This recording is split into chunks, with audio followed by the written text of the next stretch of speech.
자, 오늘 우리 웨스트민스터 신앙고백서 우리 10주, 17주 차 말씀들을 계속 이어가도록 하겠습니다. 자, 지난주에 이어서 오늘도 웨스트민스터 신앙고백서의 말씀을 보는데, 자, 지난주서부터 우리가 하나님의 영원한 결정에 관하여, 우리가 이제 전통적으로는 신학적으로 말할 때는 예정론 이렇게 말하기도 합니다만, 하나님께서 세상 모든 만물에 대하여 하나님의 뜻 가운데, 그 하나님의 섭리 가운데서 모든 것들을 결정하시고 주장하시고 주관하시는데, 이제 그런 내용들을 우리가 성경적으로 더욱더 바르게 그리고 아주 확실하게 정리하는 것이 필요합니다. 웨스트민스터 신앙고백서에는 이 하나님의 영원한 결정에 관하여 라고 하는 부분이 여러 항목으로 나와 있습니다. 한 5, 6개 항목이 쭉 나와 있기 때문에 내용이 참 깁니다. 이제 그래서 이 항목을 우리가 여러 주에 걸쳐서 이제 살피게 되는데, 각 항마다 그 내용들을 우리가 잘 이해하면 우리의 신앙을 더욱더 아주 분명하고 확고하게 만들어 갈 수가 있는 겁니다. 자, 지난주의 말씀에 이어서 이제 오늘 이 첫 번째 항목의 그 나머지 부분들을 이제 한번 보겠습니다. 자, 지난주에 읽었던 내용을 한 번만 다시 한번 읽고, 그 다음에 그 1항에 나오는 그 중간부터 또 나머지 부분을 한번 살펴보겠습니다. 자, 제 1항을 시작하면서 이런 말씀을 읽었습니다. 자, 주보가 있으신 분들은 그 주보의 1항에 해당되어지는 부분을 여러분 보시면서 들으시면 되겠습니다. 자, 하나님은 영원 전부터 자신의 뜻으로 말미암아 가장 현명하고 거룩한 계획에 따라 장차 일어날 모든 것을 자유롭게 또한 변함이 없게 제정하셨다. 자, 문장들은 어렵게 느껴지지만 그러나 쉽게 생각하면 내용을 우리가 쉽게 파악할 수가 있습니다. 하나님은 영원 전부터 자신의 뜻대로, 하나님의 그 계획대로 거룩하시고 또 현명하신 계획에 따라 장차 일어나게 될 모든 일들을 하나님께서 모든 것을 제정하셨다, 만드셨다는 겁니다. 자, 그런데 장차 일어날 모든 것들이 자유롭게 되어지도록, 그리고 변함이 없도록 그렇게 제정하셨다. 그러니까 하나님이 세상을 창조하신 다음에 이 창조되어진 세상 안에는 나름대로 하나님이 정하신 법칙에 따라서 하나님의 뜻 가운데서 이 세상 모든 만물이 자유롭게, 그러나 또 변함이 없이 이 모든 것들이 창조 질서 하에 지금까지 이렇게 하나님의 뜻을 이루는 하나님의 그 선하신 계획대로 이 모든 세상의 모든 만물의 역사가 펼쳐지고 있다라고 하는 그런 신앙 고백입니다. 자, 그리고 그 다음 이어서 봤던 것이, 그러나 하나님은 죄를 조성하지 아니하시며 하나님이 죄를 만드신 것은 아니다 하는 말씀도 우리 지난주에 이제 살펴봤습니다. 자, 지난주에 충분히 이야기를 나누었기 때문에 다시 한번 반복하지는 않고 이제 그 다음 내용을 한번 보도록 하겠습니다. 자, 그 다음에 이어지는 내용의 이제 신앙 고백이 이렇게 고백합니다. 피조물에게 허락하신 의지를 부정하지 아니하시고 또한 제2원인들의 자유나 우연성을 빼앗지 않으시고 오히려 확립하신다. 자, 내용은 좀 말이 표현이 좀 어렵습니다.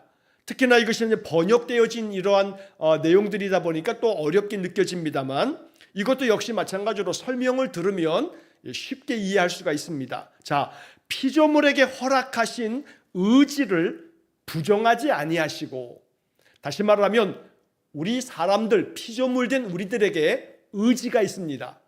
뭔가를 할 때 의지가 있는 겁니다. 자, 그런데 그 허락하신 의지를 하나님이 부정하지 않는다. 다시 말하면, 쉽게 말해서 우리에게 주신 그 의지를 우리 마음대로 쓸 수 있도록, 그래서 우리가 신학적으로는 이걸 자유의지 이렇게 말하는데, 내 의지가 자유롭게 행사가 되어진다는 겁니다. 더 아주 그냥 거칠게 말하면 내 마음대로 할 수 있도록 하나님께서 우리 한 사람 한 사람에게, 인간들에게 자유를 주셨다. 자유롭게 결정하고 자유롭게 행할 수 있는 의지를 주셨다라고 하는 그런 이야기입니다.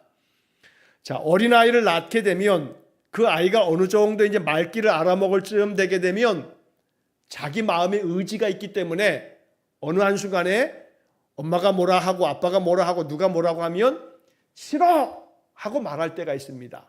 자, 아이가 이제 말귀를 알아들으면서 무언가 자기가 하고 싶은 것에 대해서 자기 의지가 있습니다. 그래서 싫어, 아니야, 뭐 이렇게 말할 때가 있습니다. 자, 이거는 아이에게 의지가 있다는 겁니다. 뭐가 원하는 것이 있고 원하지 않는 것이 있습니다. 그러면 모든 인간에게는 원하지 않는 것을 싫다하고 원하는 것을 좋아하는 그런 마음이 있는 겁니다. 자, 이런 것들을 하나님께서 허락하셨다는 겁니다. 피조물들에게 허락하신 의지, 즉 자기 마음대로 결정하고 자기 마음대로 하고 싶은 것을 하고 이렇게 할 수 있는 것들을 하나님이 부정하지 아니하신다. 즉 허락하시고 인정하신다는 겁니다. 그러니까 오늘 여기서 우리가 이제 발견하고 알아야 되는 것은 사람들은 제마다 다 자기 의지대로 사는 겁니다. 자기 하고 싶은 대로 하는 겁니다. 그러니까 자기 하고 싶은 대로 다 하도록 하나님은 의지를 부여해 주셨기 때문에 안 돼, 너 그렇게 하지 마, 그건 죄악이야, 이렇게 하면 안 되는 거야 하고 강압하시지 않는다는 겁니다. 자유로운 의지를 허락하시고 부정하지 않는데 하나님이 만약에 이건 안 되는 거야 하고 강압적으로 하나님께서 강제하신다면 그건 하나님의 창조의 뜻이 아니라는 겁니다. 하나님은 자유로운 의지를 그 마음의 뜻대로 행하도록 하나님 허락해 주신 겁니다. 이걸 쉽게 더 말하면 우리 인간들은, 모든 피조 세계는 로봇가 아닙니다. 하나님이 하라는 대로만 하는 로봇가 아닌 겁니다. 그러니까 우리 각자가 하고자 하는 대로, 마음에 원하는 대로 하게 되어져 있는 겁니다. 그러나 문제는 하나님께서 그러한 자유로운 의지를 부여하셨지만 이거는 안 돼, 아니 이거는 괜찮아 하고 허락되어진 것과 허락되지 않는 것들을 하나님은 명백하게 말씀하시는 겁니다. 그게 인간을 창조하시고 난 다음 아담에게 말씀하셨던 그 첫 번째 과제입니다. 동산에 있는 모든 나무는 다 네 마음대로 먹어도 된다. 그러나 그 동산 중앙에 있는 그 선악을 알게 하는 나무는 먹지 말라라고 말씀합니다.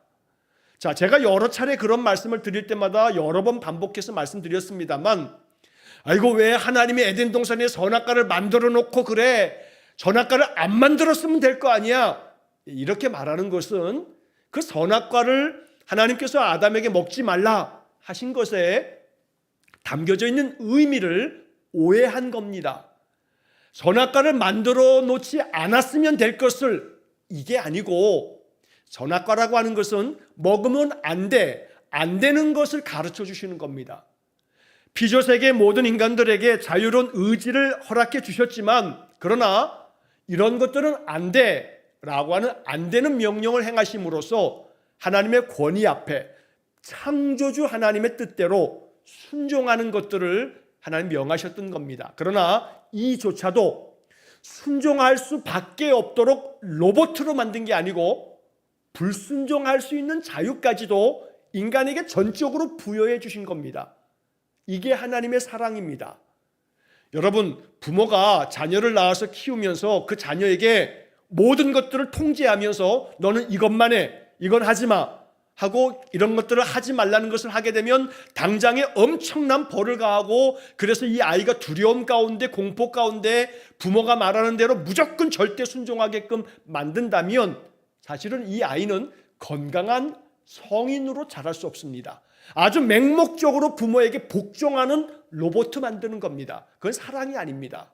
부모는 자녀에게 권한을 위임하고 또한 그 모든 자유를 인정해주고, 그러나 그것이 이렇게 하면 안 되는 거야, 이건 잘못된 거야, 이렇게 하면 위험한 거야 라고 가르치지만, 그러나 가르침대로 살아가지 않는 그런 자녀들도 있는 거죠. 왜냐하면 그들에게 자유로운 의지가 있기 때문에 그런 겁니다. 하나님은 모든 인간들에게 이렇게 의지를 허락해 주셨다, 이거 부정하지 않는다 라고 말씀하는 겁니다. 이 속에 하나님의 사랑이 있음을 우리가 배우게 되는 겁니다.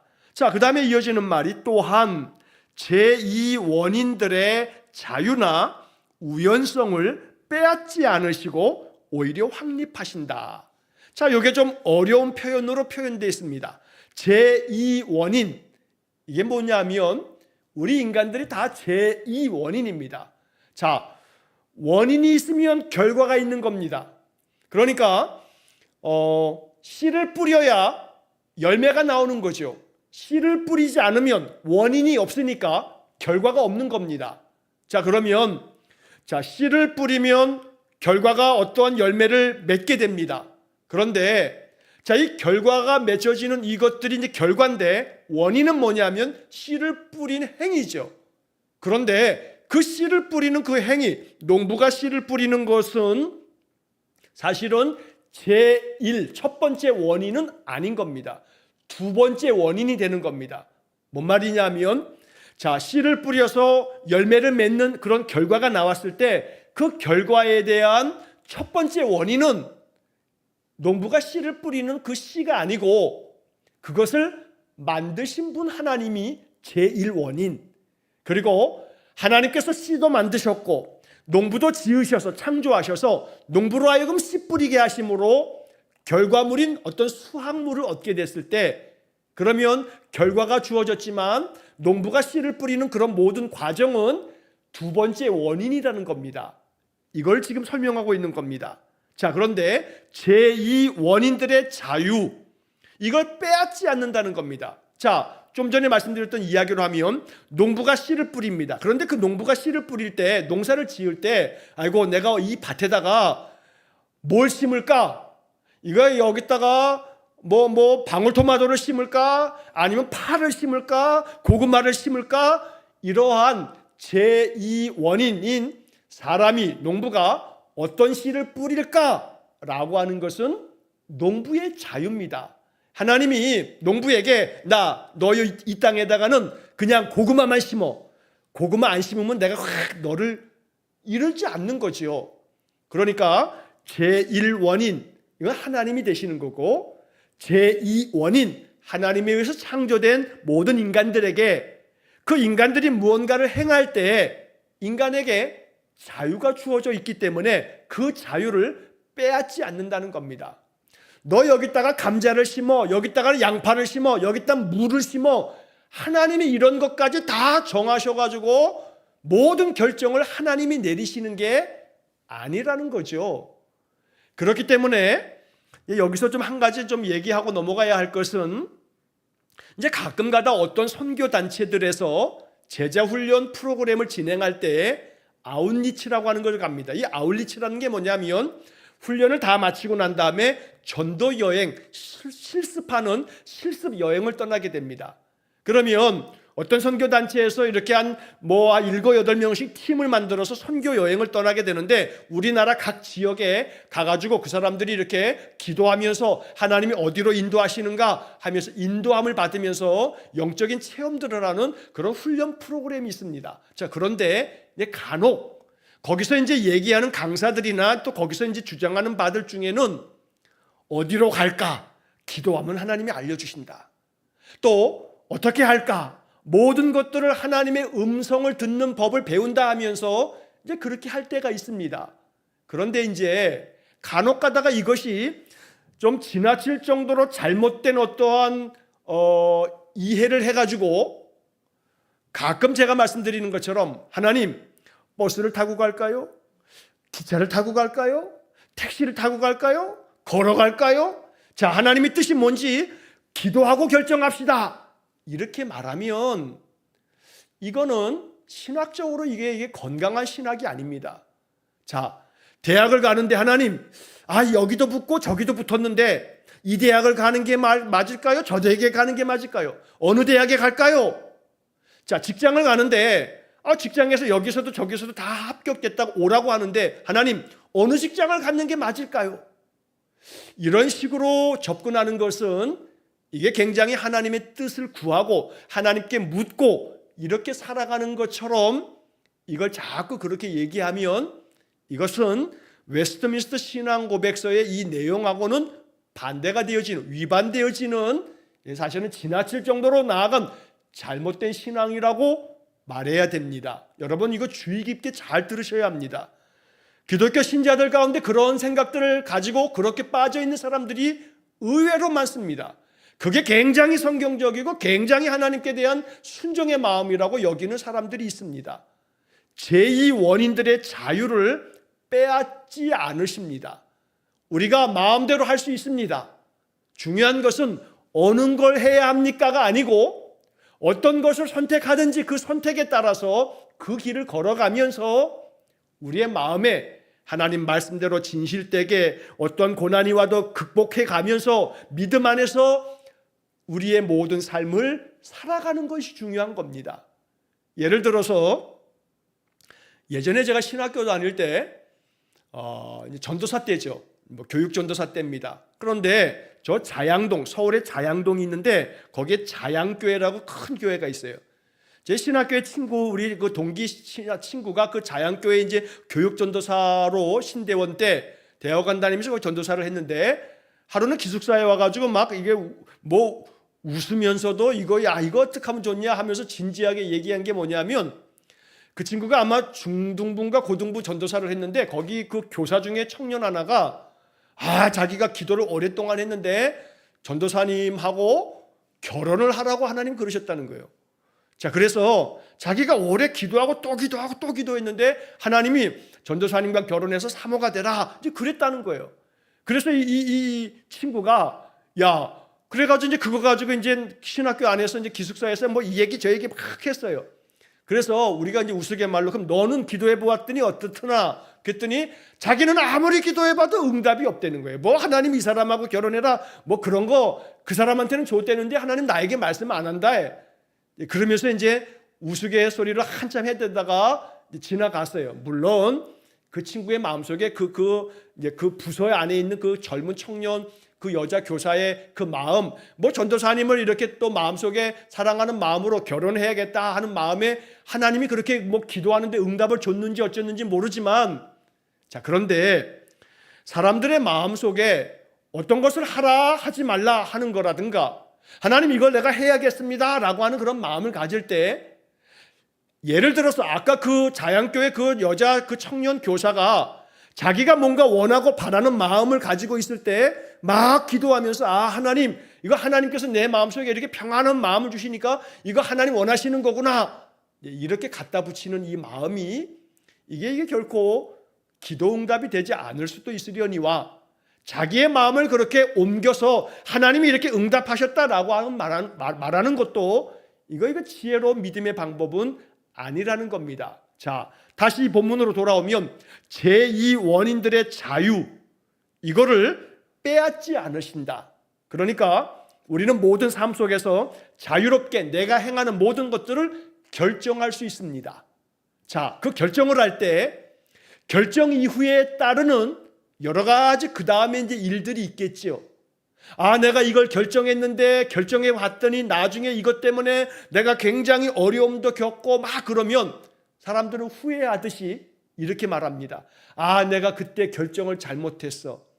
내가 그때 하나님의 뜻은 여기가 아니었는데 하나님의 뜻이 아니었는데 내가 이걸 내 마음대로 결정하는 바람에 내가 이렇게 돼버린 거 아닌가? 이렇게 생각합니다.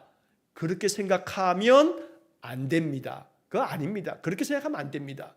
자, 내가 그 순간에 이것을 결정하기 때문에 내가 이러한 어려움들을 겪고 있다 라고 이렇게 생각하는 것은 신앙적인 생각이 아닙니다. 자, 예를 들면 내가 그 당시에 A를 결정하고 B를 결정하는데 내가 B를 결정했어요. 근데 그걸 결정하고 살아가다 보니까 여러 가지 많은 어려움들이 생겨요. 자, 그런데 내가 그 당시에 A를 선택했으면 어떻게 됐을까? 그게 하나님의 뜻이 아니었을까? 이러면서 내가 선택하지 않았던 그 어떤 것에 대해서 후회하는 마음을 갖는다면 사실은 그렇게 후회하는 마음이 하나님의 뜻이 아닌 거예요.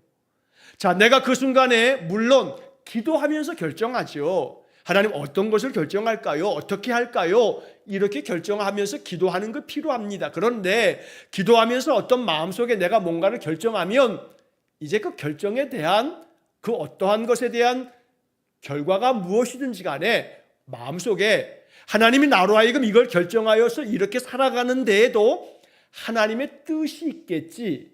하나님이 이렇게 인도하시는 하나님의 섭리가 있을 거야 라고 믿으면서 고난은 고난대로 괴로움은 괴로움대로 마음속에 믿음으로 승화하면서 이걸 통해서 하나님이 이루시려고 하는 뜻이 있을 거야 라는 믿음을 가지고 살아가는 삶이 보다 더 믿음에 적합한 삶이 되는 것입니다. 자, 그래서 제2원인들의 자유, 우리 모든 인간들은 제2원인입니다. 제1, 첫 번째 원인은 하나님이시고 하나님이 우리를 만들어 놓으셨기 때문에 우리가 어떤 것을 하게 되면 어떤 것을 한 것에 대한 결과가 나오는데, 그 결과에 대해서 하나님은 그 제2원인, 사람의 어떤 결정도, 어떤 그 자유도 빼앗지 않는다. 다 인정해 주시고 허락해 주신다는 겁니다.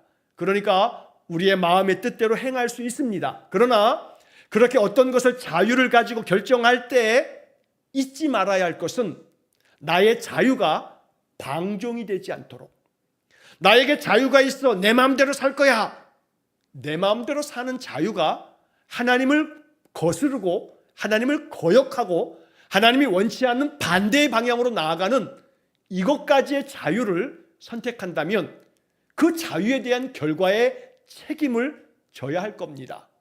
죄된 것을 선택하는 자유가 물론 우리에게 있습니다. 우린 로봇가 아니니까 죄악된 것을 선택할 수도 있습니다. 그런 자유도 하나님 그냥 내버려 두십니다. 빼앗지 않습니다. 그러나 자유가 방종이 되어서는 안 되는 겁니다. 죄된 것을 자꾸 선택하면, 돌아오라고 계속해서 말씀하시지만 그것도 귀를 꽉 틀어막고 안 돌아서면, 깨닫는 마음을 갖도록 지혜롭게 잘 알려주시고 말씀하셔서 마음에 뭔가 자꾸 그렇구나 하고 깨닫는 마음이 있음에도 불구하고 고집부리면 완악한 대로 내버려 두시는 겁니다. 빼앗지 않는 겁니다, 그 자유를. 그러나 그것에 대한 마지막의 결과, 그 심판을 우리는 달게 져야 되는 겁니다. 피할 수 없는 겁니다. 그래서 자유를 빼앗지 않으신다, 우연성을 빼앗지 않으신다. 우연성이라고 하는 말이 나오는데, 자, 이 우연이라고 하는 말을 가끔씩 이제 어떤 분들은 그런 얘기 하죠. 기독교인들에게 우연은 없어. 모든 건 다 하나님이 결정하신 필연만 있는 거야. 맞습니다. 틀린 말은 아닙니다. 그러나 이 우연성을 빼앗지 않으시고 라고 하는 이 말도 우리가 이해하고 받아들여야 되는 겁니다. 여러 가지 일 속에서 벌어지는 많은 우연들이 있는 겁니다. 자, 그러나 그 우연들 속에 이것이 하나님의 뜻이며 하나님의 인도하심이라고 믿는 사람의 마음속에는 우연이 아닌 거고, 이거 하나님의 섭리야, 이거 하나님의 인도하심이야 라고 믿을 때 그 사람에게는 우연이 필연으로 고백되어진다는 겁니다. 그러니까 우리 믿음의 사람들은 여러 가지 인생의 삶에서 펼쳐지는 많은 일들이 벌어집니다. 그 많은 일들이 벌어질 때 그 벌어지는 모든 일들에 대해서 무언가에 대해서 하나님께 원망하거나 누구를 원망하거나 또 그것 때문에 그랬다고 막 그 사람에게 어떤 것에 어떤 책임을 전가하거나 그러기보다는 내 삶 속에서 우연하게 벌어지는 수많은 일들이 있지만 이것을 어떻게 해석할 건가, 어떻게 받아들일 건가 라고 하는 부분에서 믿음이 작동돼야 되는 겁니다. 내가 원하지 않은 일들이 벌어졌습니다. 자, 그 벌어진 일들이 그러면 필연적으로 그런 일이 벌어지는 거라면 원망을 하나님께 하게 되는 거죠. 자, 그런데 그 일들이 사람들의 악함 때문에, 이 세상에 부조리하고 제약된 것 때문에 우리에게 벌어지는, 우리에게 닥치는 여러 가지 낭패가 있고 많은 괴로운 일들이 있는 겁니다. 옛날에 IMF 때 많은 사람들이 부도가 나서 그래서 쫄딱 망하면서 절망 속에서 자살하는 사람도 많았고요. 모든 것들이 다 사라져버리는 가운데 엄청난 정신적 충격받는 사람도 많았습니다. 그런데 IMF 이 외환위기라고 하는 것이 그 한 사람의 잘못 때문이겠습니까? 아닙니다. 나라 전체의 경제 구조를 잘 이끌지 못하고 그러면서 만들어지게 되는 전체적인 이 세계의 질서 가운데 불갑을 이 나라가 결국은 재정 운영과 모든 정치가 경제적 정책을 제대로 펴지 못하게 되면 그런 일이 벌어지는 겁니다. 자, 이런 모든 것들이 펼쳐지는 가운데서 우리가 겪게 되어지는 많은 것들을 하나님이 다 개입하셔가지고, 예를 들면 출애굽의 10재앙이 우리의 일상이 될 수는 없다는 겁니다.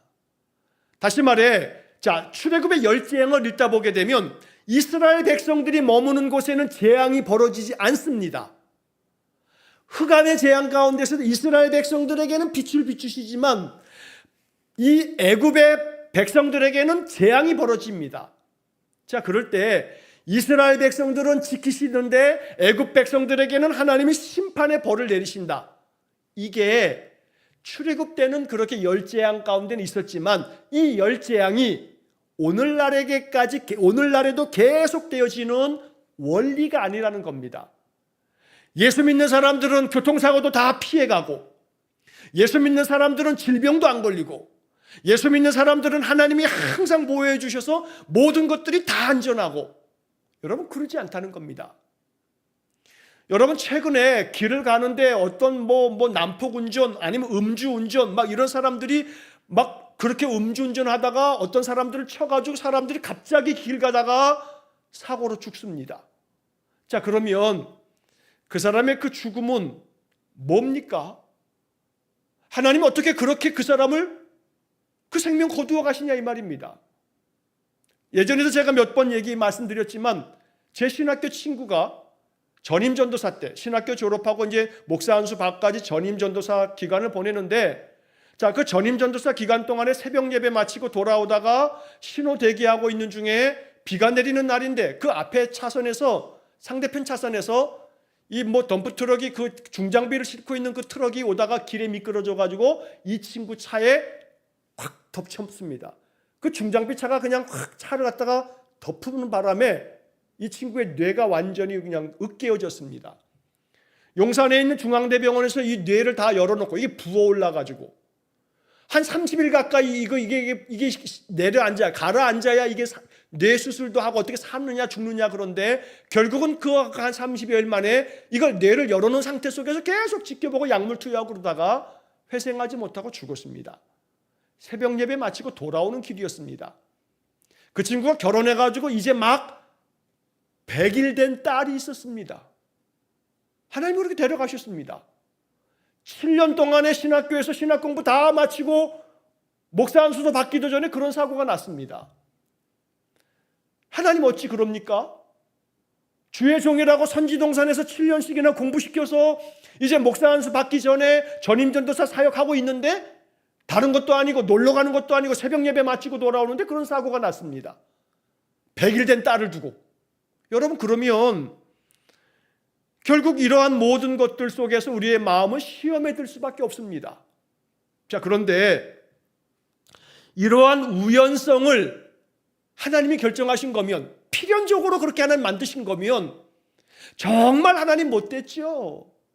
어떻게 이런 필연을 만드냐 이 말이에요.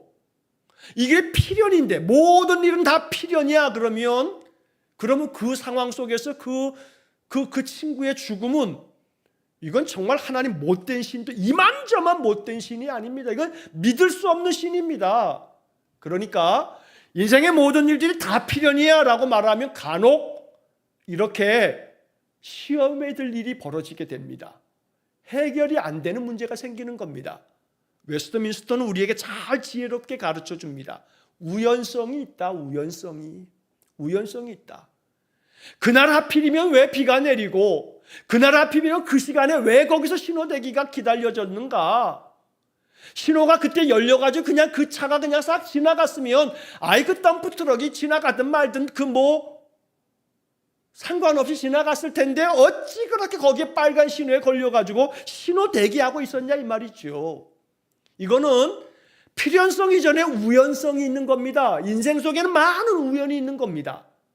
그러나 우리는 그 많은 우연성 속에 이제 하나님께서 그 속에서 우리에게 베풀어 주시는 은혜가 있음을 믿는 믿음으로 그 우연성의 고난들을 견디어내고 이겨내는 겁니다. 자, 그 친구가 당한 그 사고의 속에는 우연성이 있는 거죠. 이것조차 필연이라고 말하면 안 되는 겁니다. 그건 너무나 잔인한 해석입니다. 우연성이 있습니다. 우연성을 하나님이 빼앗지 않습니다. 그러다 보니 인간 가운데 예수 잘 믿어도 사고를 당하거나 또 원치 아니하는 큰 불치의 병에 걸리거나 여러 가지 많은 우리 인간 속에서 겪어야 할 많은 시련과 고난과 역경도 예수 잘 믿어도 우리에게 닥치는 겁니다. 우연성이 있기 때문에. 자, 그러나 그런 우연성에 대해서 우리 믿음의 사람들의 해석은 뭐냐 하면, 하나님, 내가 겪고 있는 이 일, 나에게 닥친 이 일, 왜 이런 일이 벌어졌는가에 대한 부분에 책임을 하나님께 묻는 게 아니라 우리 인간의 연약함이 이런 우연성 속에 그대로 노출되어져 있기 때문에 모든 인간들은 공동의, 우리 함께 살아간다라고 하는 이 공동체 의식을 가질 때, 예를 들면 아무리 비가 내린다 할지라도 그 중장비를 신 그 차가, 그 운전자가 항상 속도를 과속하지 않고 비가 내리는 때에는 더 좀 감속을 하면서 주의 운전했다면 사고 나지 않았을 겁니다. 자, 이처럼 결국 우리 인간 사회 속에서 모든 인간들은 책임적인 존재가 되어야 하는 겁니다. 나의 실수로 말미암아 사람들이 해를 당하거나 죽임을 당할 수 있다는 겁니다. 아니, 술을 먹고 운전하지 말아야 된다는 상식인데 그걸 지키지 않습니다. 지키지 않음으로 말미암아 그 사람의 그 실수로 인해서, 그 죄악됨으로 인해서 사람이 죽을 수도 있는 거죠. 그런데 그 우연성 속에, 이 우연성 안에 인간들의 그 죄악된 마음, 법을 어기는, 질서를 깨트리는 그런 마음의 행동이 있을 때 그 죄악된 우연성은 어떤 누군가에게라도, 그 사람이 예수 믿는 사람이라 할지라도 화를 당할 수 있는 겁니다. 그러면 그 우연성 자체를 하나님 탓이라고, 하나님 어찌 그럴 수 있느냐고 하나님께 원망하는 것은 믿음의 자세가 아니라는 겁니다. 하나님은 모든 우연성을 빼앗지 않습니다. 다만 믿음의 사람들은 그 우연성 속에 나타나는 인간의 많은 인생의 괴로움과 그 결과들 앞에서 어떻게 해석할 건가? 하나님, 내가 지금 겪은 이 고난과 이 시련과 이 말할 수 없는 이 참상 앞에서 하나님, 내가 이것들을 하나님께 의탁하고 그럼에도 불구하고 인생으로 다가 아니니 영원하신 하나님 앞에 삶의 모든 것을 맡기고 생명도 맡기고 그러면서 하나님의 뜻에 나는 겸손히 순종합니다. 이것으로 인하여 내 마음이 구렁텅이에 빠지지 아니하고 항상 내 마음이 이 사건 앞에서 어두움에 완전히 함몰되어 무너지지 아니하고 위로의 하나님, 소망의 하나님, 이런 우연성이 만들어낸 인간의 참상을 내가 겪고 있지만 그러나 여호와 하나님 앞에 이 모든 것들을 의탁하고 나는 믿음의 길을 걸어갑니다 라고 이렇게 살아가는 삶을 사는 것, 이게 믿음의 자세가 되어진다는 것입니다. 자, 그래서 우연성을 빼앗지 아니하신다라고 하는 이 고백을 여러분 잘 이해하신다면 건강하고 바른 믿음 위에 우리 설 수가 있다는 겁니다. 이런 것들을 빼앗지 않으실 뿐만 아니라 오히려 확립하신다. 하나님께서는 그걸 두시는 겁니다. 그렇기 때문에 예수 믿는 사람들에게도 인생을 살아가다 보면 많은 고난과 시련과 많은 어려움들이 있는 겁니다. 예수 믿는다고 만사형통, 예수 믿으면 만사형통, 또 그래서 우리 가끔 가다가 어떤 방송에서 어떤 사람들 간증을 듣다 보면 여러분 간증할 때 참 조심해야 될 게 많습니다. 간증하는 사람들 얘기 들어보면 그 사람은 다 기도 응답 받아요. 그 사람은 뭐가 됐든지 간에 다 해결받아요.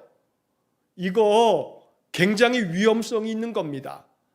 하나님께 기도하면 모든 것 다 응답해 주신다. 나는 그거 다 경험했다. 그 사람 대단해 보이지요.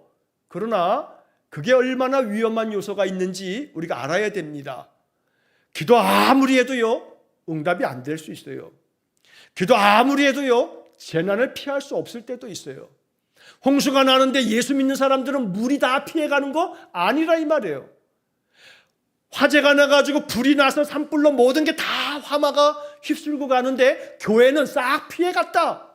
여러분, 가끔 가다가 불이 싹 지나갔는데 교회는 안 타고 싹 지나가, 교회는 멀쩡하다, 그런 사진이 이렇게 뉴스에 나오거나 그래서 야, 하나님이 교회는 지켜주셨다 이렇게 말하는 거 그렇게 말할 수 있는 은혜로운 사건일 수는 있겠습니다만 그것을 일반화시키면 안 됩니다.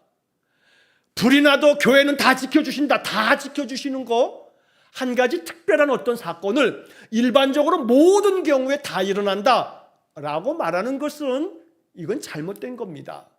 그러니까 자기 자신의 특별한 경험을 그렇기 때문에 기도하면 다 응답해 주신다고 모든 사람들에게 주장한다면 이게 바로 소위 말해 일반화의 오류다 이렇게 말합니다.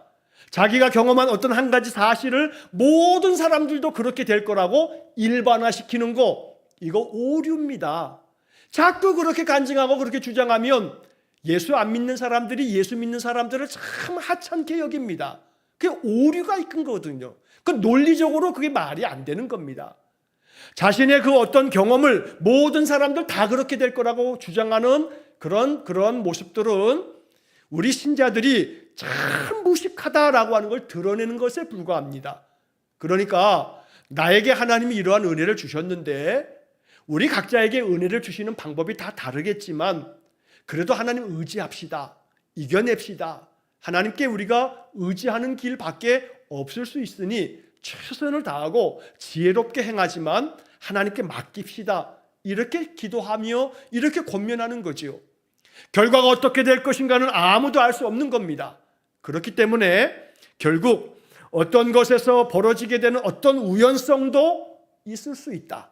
그러나 그 우연성에 대한 부분을 어떻게 해석하느냐라고 하는 부분에 결국 그렇게 되어진다 하여도 하나님의 선하신 인도하심이 있을 것이라는 믿음, 이것이 필연적으로 하나님이 나를 이런 고난 속에서도 나를 지켜주시고 내 믿음을 붙들어 주시고 나로 하여금 이 모든 것들이 변하여 하나님의 그 깊으신 뜻을 알 때까지 하나님을 바라고 의지하는 믿음을 지키는 것, 바로 이것이 우리가 가져야 할 바른 믿음의 자세가 되는 것입니다.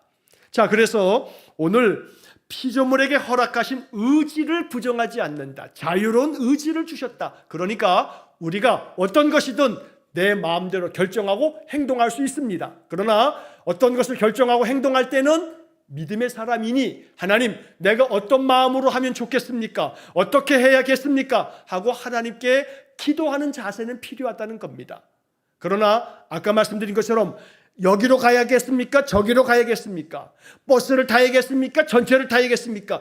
이러한 유치한 장난을 하면 안 됩니다. 그건 유치한 행동입니다.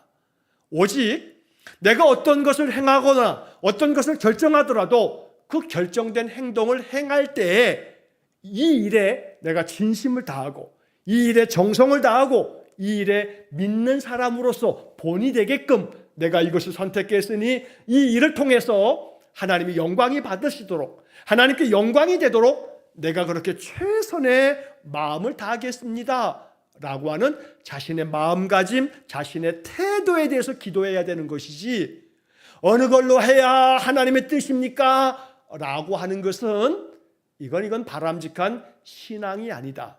그러니까 예수 믿는 사람이 가끔 마치 예수 안 믿는 사람이 점집에 가서 무당에게 내가 이거 해야 합니까? 저거 해야 합니까? 묻는 것처럼 하나님께 그렇게 물으면 이거는 하나님에 대한 우상화, 하나님을 우상처럼 만드는 겁니다. 인격적이시고 전지전능한 주권자 하나님은 우리를 그렇게 지으시지 않았습니다. 우리 세상의 모든 역사를 그렇게 인도하시는 분이 아니라는 겁니다. 우리에게 자유를 허락하여 주시고 또 우리가 어떤 것을 결정하며 행하는 모든 일들 가운데 벌어지는 모든 일들을 하나님이 무조건 개입하시지 않는다는 겁니다. 그러나 우리의 마음속에는 겸손한 마음으로 하나님, 내 삶 속에서 하나님이 임하여 주시고 하나님께서 개입해 주시고 하나님께서 역사해 주시기를 바라는 마음으로 기도하는 것은 우리의 몫입니다.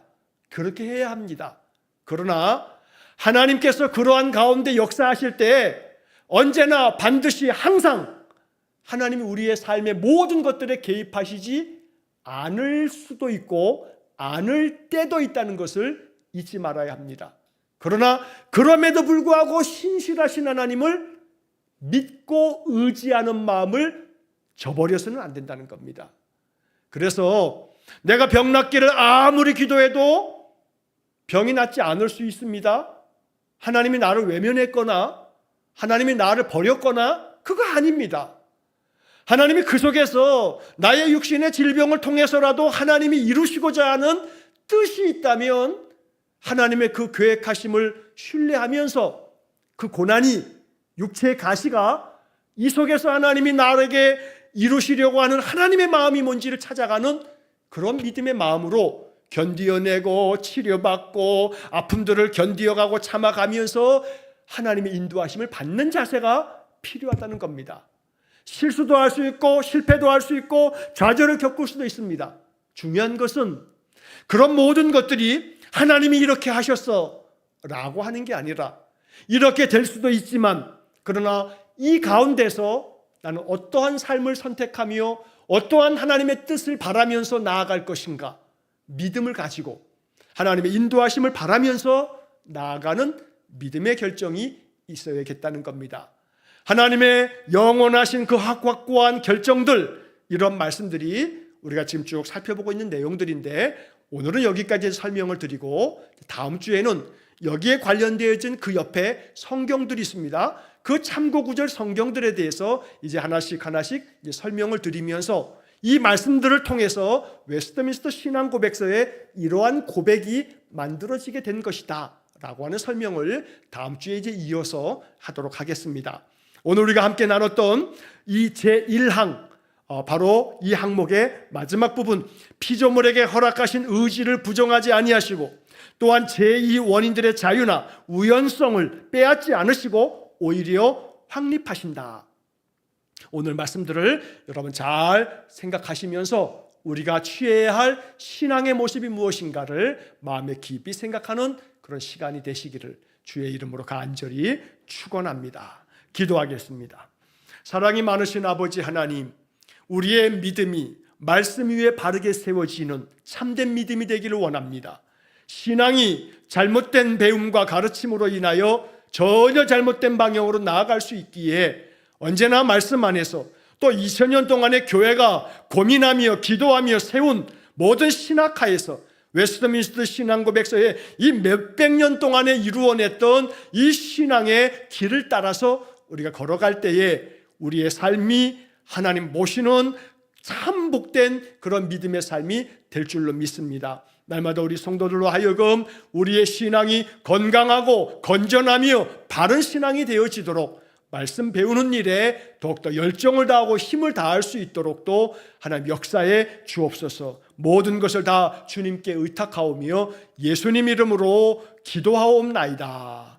아멘. 우리 구주 예수 그리스도의 은혜와 하나님 아버지의 극진하신 사랑과 성령의 교통하심이 여호와 하나님의 영원하신 결정들, 하나님의 선하신 섭리와 그 역사하심에 늘 믿음으로 따라 그 길을 걸어가는 귀한 성도들 위해 영원토록 함께 하시길 축원하옵나이다. 아멘.